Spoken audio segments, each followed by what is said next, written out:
जय सिया राम सभी को।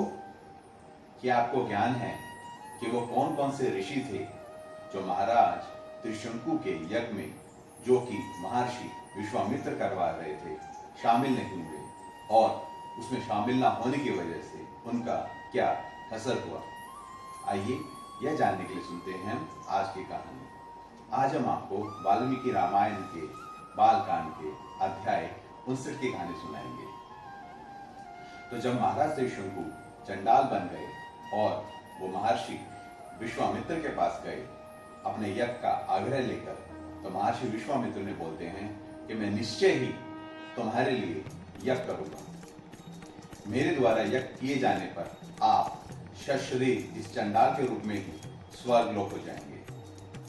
आप ये समझिए कि मेरे पास आने के बाद स्वर्ग लोक आपकी मुट्ठी में आ गया है। यह कहकर वो अपने पुत्रों को बुलाते हैं और उनसे कहते हैं कि तुम यज्ञ की सामग्री को इकट्ठा करो। उसके बाद वो अपने शिष्यों को बुलाते हैं और उन्हें कहते हैं कि तुम सभी दिशाओं में जाओ और पूरे प्रदेश में जितने भी ज्ञानी ऋषि हैं उन सबसे आग्रह करो कि वो इस यज्ञ में शामिल हों। और अगर कोई जिसे तुम आमंत्रण कर रहे हो या उसके अलावा कोई भी इस यज्ञ के बारे में गलत बोलता है तो तुम वापस आकर मुझे उसके बारे में ज्ञान करवाओ। और यह सब कहकर उनके सभी शिष्य सभी दिशाओं में सभी ऋषियों को आमंत्रण करने के लिए चले जाते हैं। कुछ समय के बाद सभी दिशाओं से ज्ञानी ऋषि उनके आश्रम में आने लगते हैं। सिर्फ महर्षि वशिष्ठ के स्वपुत्र और ऋषि महोदय उस यज्ञ में शामिल होने से मना कर देते हैं। उनके शिष्य महर्षि विश्वामित्र से आके कहते हैं कि जो स्वपुत्र हैं वशिष्ठ जी के, उन्होंने कहा है कि एक ऐसा राजा जो चंडाल हो गया है और उसका यज्ञ करने वाला जो कि एक क्षत्रिय है, उसके यज्ञ में शामिल होकर हमें पाप का भोगी नहीं बनना।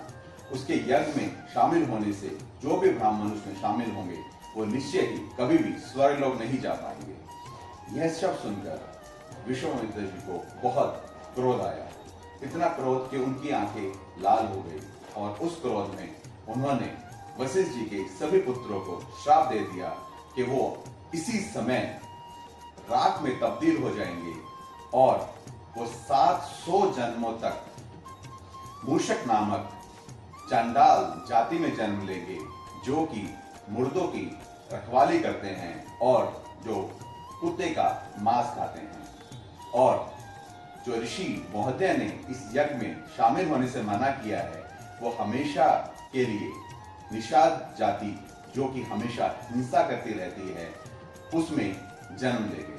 और यह कहकर महर्षि विश्वामित्र शांत हो जाते हैं और आज का अध्याय संपन्न हो जाता है। हम हर रोज आपके सामने वाल्मीकि रामायण की कहानियां लेकर आ रहे हैं और आप सबसे अनुरोध करते हैं कि आप हमारे पेज राम लखन यात्रा को लाइक कीजिए, फॉलो कीजिए और ज्यादा से ज्यादा लोगों के साथ शेयर कीजिए। और आप सभी लोग सुनते रहिए परशुराम की कहानी भक्त मानव की जबानी। जय सिया राम।